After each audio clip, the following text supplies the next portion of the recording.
Dan lebih pentingnya adalah untuk kita bercakap tentang bagaimana kita menangani wabak COVID-19 ini seperti yang dilaporkan oleh Kementerian Kesihatan Malaysia, peningkatan yang amat ketara saban hari bagi mereka yang sudah pun discharge ataupun sembuh sepenuhnya daripada wabak COVID-19. Untuk mendapatkan perkembangan lanjut, kita terus saja bersama Dr. Nur Arisah Misnan, pakar perubatan klinikal penyakit berjangkit Kementerian Kesihatan Malaysia. Assalamualaikum, selamat pagi doktor, apa khabar? Halo, Assalamualaikum. Selamat pagi. Selamat pagi, Alhamdulillah. Baik doktor, terus pada persoalannya, kalau kita melihat seperti mana peratusan yang diberikan oleh Kementerian Kesihatan Malaysia, saban hari mereka yang sembuh ataupun discharge sepenuhnya daripada wabak COVID-19 ini dilihat peningkatan yang amat ketara. Jadi apakah antara jenis-jenis rawatan yang boleh kita ketahui yang diberikan kepada mereka, khususnya mereka yang berada di fasa selepas kritikal ataupun yang melalui fasa-fasa yang kita kata getir dalam menghadapi wabak COVID-19 ini, doktor? Okey, terima kasih. Pesakit COVID-19 yang dirawat secara umumnya dikategorikan kepada 5 kumpulan mengikut gejala serta dapatan pemeriksaan semasa berada di dalam ward. So, kategori 1 tiada gejala atau asimptomatik sehinggalah kategori 5 iaitu mereka yang sangat kritikal, yang mengalami kegagalan fungsi organ dalaman dan memerlukan rawatan di unit rawatan rapi atau ICU. So, mereka ini selalunya memerlukan rawatan sokongan tambahan seperti ventilator ataupun dialisis. Bagi mereka yang gejalanya kurang serius, rawatan yang diberikan di ward hanyalah seperti ubat demam, ubat batuk, ubat anti radang. Di kategori 2, 3 dan 4 ada yang memerlukan ubat antiviral dan sebagainya mengikut keperluan pesakit yang dikenal-pasti. Kebanyakan pesakit yang berada dalam ward boleh sembuh dengan sendirinya, memerlukan sokongan perubatan yang agak minimal di bawah pemantauan doktor, tapi kami akan memantau setiap hari untuk memastikan mereka tidak menghadapi atau move kategori from kategori 1 ke kategori 5 dan sebagainya. Okey, doktor sebutkan juga rawatan antiviral yang digunakan, ada yang dikatakan rawatan Kaletra ataupun ubat-ubatan jenis Kaletra yang digunakan untuk perawatan virus lain seperti HIV pun juga ada turut digunakan. Adakah perkara itu telah pun dipraktikkan untuk merawat pesakit COVID-19, doktor? Ya, so sejak gelombang pertama COVID lagi, kami telah mengumpul banyak kajian mengenai rawatan yang sesuai diberikan kepada pesakit COVID mengikut kategori yang telah ditetapkan.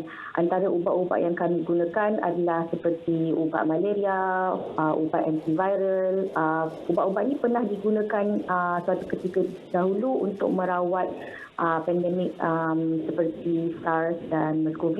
Jadi kami gunakan juga ubat-ubat tersebut, contohnya seperti Kaletra, iaitu salah satu jenis ubat HIV yang bertindak sebagai antiviral yang didapati boleh digunakan sebagai salah satu daripada rawatan untuk mengubati penyakit COVID-19. Tetapi bukan semua pesakit memerlukannya, hanya kategori tertentu saja dan apabila digunakan kita perlu memastikan mereka tidak menghadapi kesan sampingan dan boleh tolerate ubat yang diberikan.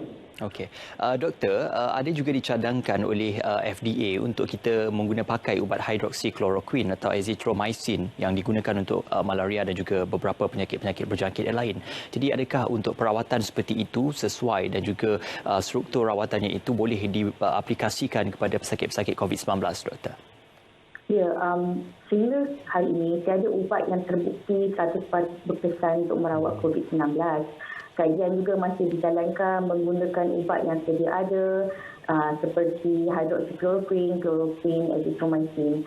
So, salah satu daripada ubat yang kami telah pun gunakan sejak bulan 2 hari itu adalah chloroquine ataupun hydroxychloroquine, iaitu merupakan salah satu ubat yang kami telah mahir gunakan dalam perawatan penyakit malaria. Jadi ubat ini digunakan bagi pesakit kategori 2 ke atas yang bergejala dan kajian didapati ubat ini dapat mencegah virus dan masuk ke salah satu reseptor di paru-paru. Seperti saya katakan, ubat ini masih dikaji sebagai salah satu daripada ubat utama yang digunakan dan perlu digunakan dengan cara yang betul kerana terdapat juga kesan sampingan seperti masalah rentak jantung, kesan sampingan pada darah, hati serta sebagainya sekiranya penggunaan tidak dipantau. Jadi kajian masih diteruskan di dalam negara serta di luar negara untuk menyokong pengambilan ubat-ubat ini bagi membantu dalam perawatan COVID.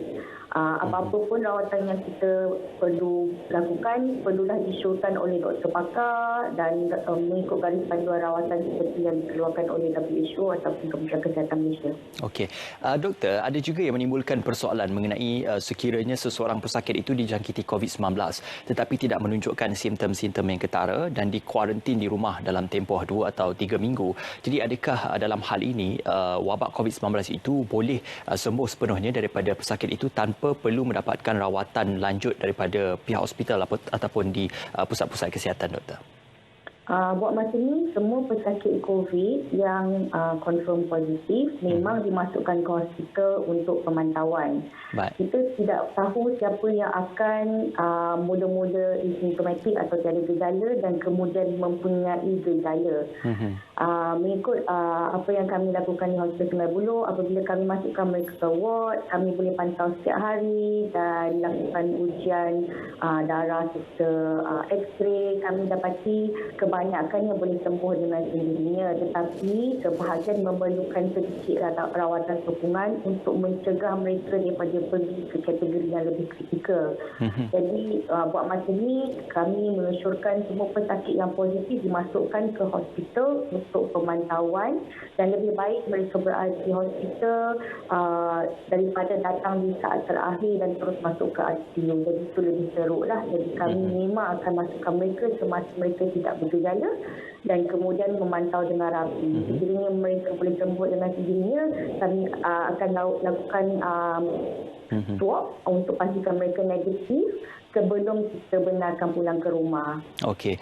Doktor, dan persoalan tentang sekiranya kita mempunyai simptom-simptom seperti batuk, demam, sesama dan sebagainya, kalau simptom-simptom itu tidak menunjukkan perubahan yang ketara kepada tubuh badan dan sekiranya kita dikuarantin di rumah, adakah ubat-ubatan seperti ubat-ubatan over the counter ataupun ubat-ubatan biasa seperti paracetamol, loratadine dan sebagainya itu boleh digunakan untuk self medication, doktor?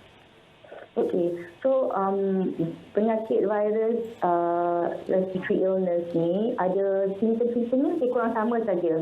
Tak semestinya seorang tu batuk, sesama, demam 100% disebabkan oleh COVID-19. Tapi sekiranya mereka mempunyai risiko untuk dijangkiti seperti mempunyai ahli keluarga yang positif ataupun menghadiri keramaian yang diterdedah kepada jemputan, mereka perlu menjalani ujian salinan untuk memastikan itu bukan penyakit COVID. Sekiranya ujian salinan negatif, pesakit yang bergejala ini perlulah tinggal di rumah, mematuhi arahan kawalan pergerakan dan boleh menggunakan ubat-ubat over the counter seperti paracetamol, loratadine dan sebagainya seperti yang disyorkan oleh doktor yang merawat lah. Sekiranya gejala tidak sembuh, mereka perlu mendapatkan rawatan semula dan disaring semula sekiranya dengan ubat-ubat tersebut gejala mereka tidak beransur baik. Okey. Dan persoalan yang terakhir, doktor, tentang mereka yang sudah pun discharge sepenuhnya dari wabak COVID-19 ini, apakah mekanisme yang digunakan untuk memastikan mereka sudah sembuh sepenuhnya dan tidak boleh menjangkitkan semula penyakit itu kepada orang awam ataupun orang di sekitarnya, doktor? Baiklah, di Kementerian Kesihatan, apabila seseorang pesakit itu duduk di hospital, kami akan kira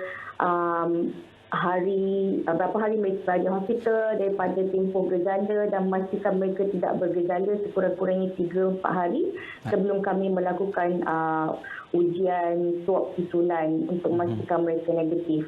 Apabila mereka negatif dan dibenarkan discharge, kami akan tampung tempoh kuarantin mereka selama 2 minggu di rumah untuk memastikan mereka benar-benar sembuh dan tidak menghadapi atau mempunyai risiko lain. Sekiranya mereka masih bergejala, mereka akan masukkan semua ke hospital. Tapi kebanyakan pesakit yang kami discharge memang kami pastikan betul-betul sihat untuk berada di rumah dan menyambung kuarantin mereka di rumah 14 hari. Pada peringkat awal, ada sekumpulan pesakit yang kami kenal pasti yang kami telah telefon untuk temuduga yang pastikan mereka benar-benar sihat dan kami membuat ujian ulang yang ketiga untuk pastikan mereka betul sembuh. Tapi kebanyakan mereka memang alhamdulillah sihat dan tidak mempunyai gejala. Kita ujian ulangan mereka tetap negatif walaupun berada di rumah.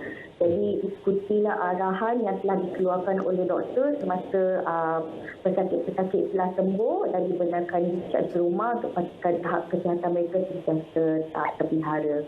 Baik, terima kasih sekali lagi diucapkan kepada Dr. Nur Arissa Hamisdan, pakar perubatan klinikal penyakit berjangkit Kementerian Kesihatan Malaysia. Kami di sini amat menghargai segala sumbangan, usaha dan juga jasa bakti yang diberikan oleh pihak petugas Kementerian Kesihatan Malaysia dalam menangani wabak COVID-19. Sememangnya ini satu perkara yang cukup baik untuk kita kongsikan bersama dengan anda. Terima kasih sekali doktor kerana bersama dengan kami.